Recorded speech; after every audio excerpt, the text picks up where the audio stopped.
Tips and recommendations of what we did after passing the Hong Kong immigration. So after passing the immigration, ninanap agad namin yung kukuhanan namin ng pocket wifi.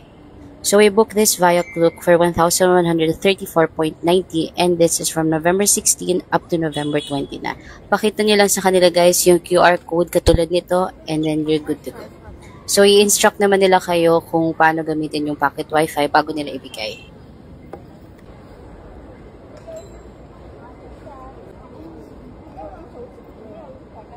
So after no, naglakad-lakad na kami para hanapin kung saan yung Bank of China. Sila kasi guys yung may pinaka-okay na palitan from Philippine money to HKD. By the way, madadaanan nyo itong napakagandang exhibit guys. So worth magpa-picture dito. Pipila lang kayo dito guys kasi madami talaga nag-withdraw sa Bank of China. Pwede pala kayo dito guys mag-withdraw or mag-cash deposit.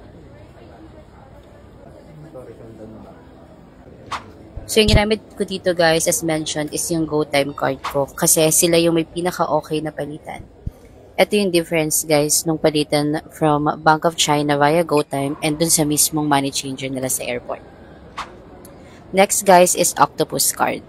Yung Octopus card is 1:1 lang. Hindi pwedeng isang Octopus card for 2 person. So, pipila lang kayo ulit guys and yung 1 Octopus card is 200 HKD for adult. By the way guys, yung Octopus card, meron siyang parang deposit na 50 HKD which you will be able to get kapag na-return mo na yung Octopus card after ng travel ninyo or before kayo umalis ng Hong Kong.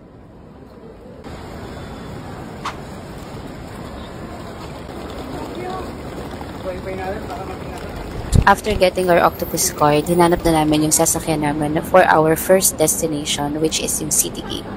So, dito pa lang guys, nagamit na namin yung Octopus card namin and yung sinakyan namin is Bus S1.